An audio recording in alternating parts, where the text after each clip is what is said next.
everyone, welcome back to my YouTube channel. This is Alpha Human Talks and my name is Angali. How has everyone been? If this is your first time stopping by, thank you so much for stopping by. Please like and subscribe to my YouTube channel. This is where we have topical conversations and we talk about actions that should happen that can benefit us all. Again, thank you so much for joining. Thank you so much for watching. Thank you so much for everyone who's subscribed and watched and also left a comment for me. I appreciate you very much. Let's dive into the conversation for today. So today I want us to be looking at sexual harassment in the workplace. 16 days of activism have come and gone. It ended on the 10th of December with the Human Rights Day.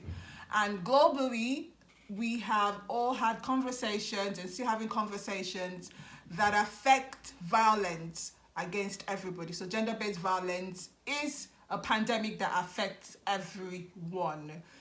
Sexual harassment is part of gender-based violence, and looking critically at gender-based violence in the workplace is something that you and I should be very worried and concerned about. And what is sexual harassment? It's an unwanted advance to somebody else who does not want it. But the reason why sexual harassment at work is something that you and I should really be talking about is it talks about, it looks at, it's quite unequal power. So somebody who has an employment and is being sexually harassed by his or her employer has a big issue at hand, a big problem at hand, because that is their source of livelihood. And then you come and you sexually harass somebody in a workplace is definitely going to tear them apart or tear them down. So this is something that you and I need to be looking at: sexual harassment, relationship of unequal power. And some will define it as it happens, and they call it, there's this nice term that is called Pro Quo Sex, as a means of, transaction to gain employment favors. So a young woman most likely goes into an establishment, gets an opportunity, gets through the doors, and she's able to accomplish it by interview skills. She has the brain, she has the intelligence, she has the skills, and she gets into a work environment. Rather than her be allowed to focus on her work, somebody is harassing her sexually, asking for sexual favors and employment, and it's actually quite detrimental. It's happening globally. In the US records that over 60% of women have actually experienced sexual harassment in the workplace. You would know if you follow what's happening globally. Me Too, #MeToo movement started from women speaking up in the entertainment field. In the European Union, you have over 55 to 75% of women who have also experienced such serious crime. And when you come down to Nigeria, we don't actually have a record. Well, I haven't seen any record. If you see a record, please point me to the appropriate direction. But so far, it is peddled that over half of the women always experience sexual harassment, both in top-level positions and middle-level positions, entry-level positions, everywhere. So if you want to look at it, sexual harassment is everywhere. And you can argue and say workplaces, what are workplaces? Workplaces is everywhere. So wherever it is that you're earning a living is your workplace. Wherever you are. So if you are the person who is has a corner office and you're earning a living from there, you got AC and all of that, and have people working for somebody, that's your workplace. If you're outside, you have a restaurant or a bar, or you're selling products by the road, or you're a beautician, that is also your workplace. So every workplace is valid, right? What isn't valid is when somebody begins to sexually harass you in that workplace, which is why it's something we need to speak about. Now, International Labour Organization is an organization that ensures that there is global standards of working, an organization that Nigeria is also a part of, says that sexual harassment in workplaces need to end. In fact, they actually did that by ensuring that a convention was held and a law was passed. And if you're a member of ILO, you should be implementing those laws. Nigeria is a member, but Nigeria has not implemented that law. In fact, Nigerian labor law has not ratified this at all. Now, there's just a state that I'm aware of today that has sexual harassment as a crime and as a felony, and that's Lagos State. Lagos State already has this on, and in their own, based on research, if you sexually harass somebody, it to become a felony, and you can be imprisoned for up to 3 years. That's in Lagos State. Which other states have done this? Has your state done it?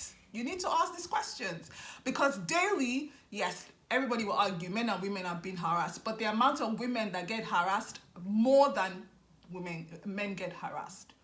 Young women come into an entry-level positions, and they are made to trade their bodies for employment favors. So rather than using their brains and their skills and their intellect to trade, they're being made to trade sex and their brain and their bodies. And it's not like they cannot apply it. So we need a massive social change to happen, because sexual harassment in the workplace limits women. It's one of the barriers that don't allow a lot of women to get to the glass ceiling that they're supposed to get to. Sexual harassment is a traumatic experience, because you can go into the office and you're scared.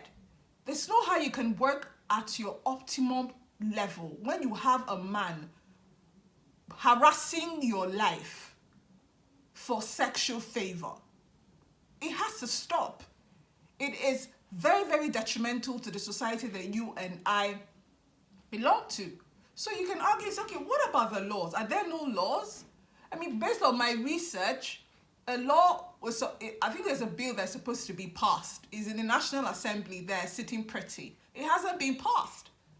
And while reflecting on this, I said to myself that, there's some rumors that go around of top people in office positions and authority sexually harassing and molesting young girls and young women in workplaces.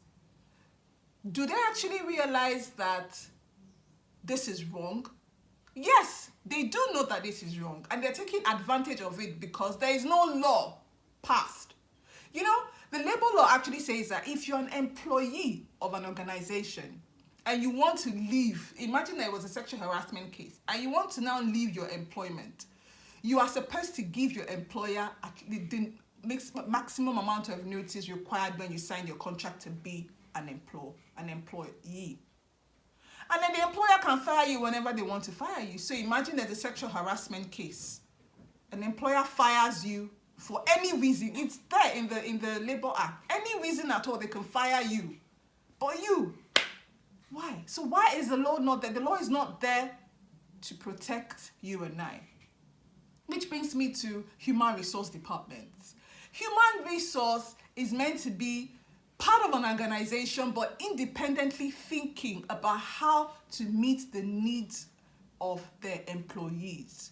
You work hand in hand, but ensure that you have staff that are working at the optimum level. So you're an organization that invests in people. That's what human resource is there for. I'm here to see human resource department take on the responsibility to ensure that sexual harassment in workplace is curbed and stopped. I've only experienced one human resource department in Nigeria who was too afraid to take on the person that was accused. In fact, you will be advised to just leave it and move. But the trauma, the pain, because this particular sexual harassment in workplace is terrible in the sense that people are trying to earn a living, and you put an additional request that is totally not in the contract on them. Is very devastating. Human resource department, what is your job? What are you doing? And the older women who are in such organizations, it's a pity that this happens to all of us. But when a young woman comes to the organization and you notice that there is a predator there, and the organization hasn't done enough to either call them to attention or let them lose their jobs, as an older woman who is there, look after the younger woman. Let's find a way to create safe spaces, even in our offices. And that leads me to the call to action I want us to take away today.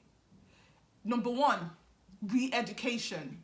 Educate yourself and others about sexual harassment. Develop sexual harassment policies in your organization. Speak about it. We live in a culture of silence, blame, and shame. That keeps you and I silent. But for how long? An innocent person will keep going through this. So educate yourself, educate your staff about what this means, what the impact is. Number two, advocacy. In your team meetings, speak about it. Yes, because those are the things that also can affect productivity in a workplace. Sexual harassment, molestation can affect productivity of a young woman in a workplace. Speak about it in your team meetings. Let your door be open for other people to come in and share with you, and find an intelligent way to communicate this to the human resource department and the team at large. Number three, protection. While you are not waiting for the National Assembly to pass laws and policies that keep protecting you and I in such environments, the organization should be able to develop their own sexual harassment policy, because they are also a part of this National Labour Organization. You can make your own organization different and become an investment in people. That's the action I want to put to us today. Now, I need you to look back and think about it. Have you been sexually harassed before? Talk to somebody. Reach out to somebody. Look after yourself. And if you are the perpetrator, that's a horrible thing to do to anybody who has come to earn a living. Sexual harassment is a felony and a crime. And kudos to Lagos State for being, at the moment, the only state that has that to my knowledge. If there's any other state that has it, please feel free to share with me in the comment box, and I would update my video. Okay, thank you so much for watching. Don't forget, it's Alpha Human Talks. My name is Angali. Subscribe to my channel, like, and most importantly, share your comments while you share my video. Until next time, take care of yourself, look after yourself, be good to one another, and God bless you.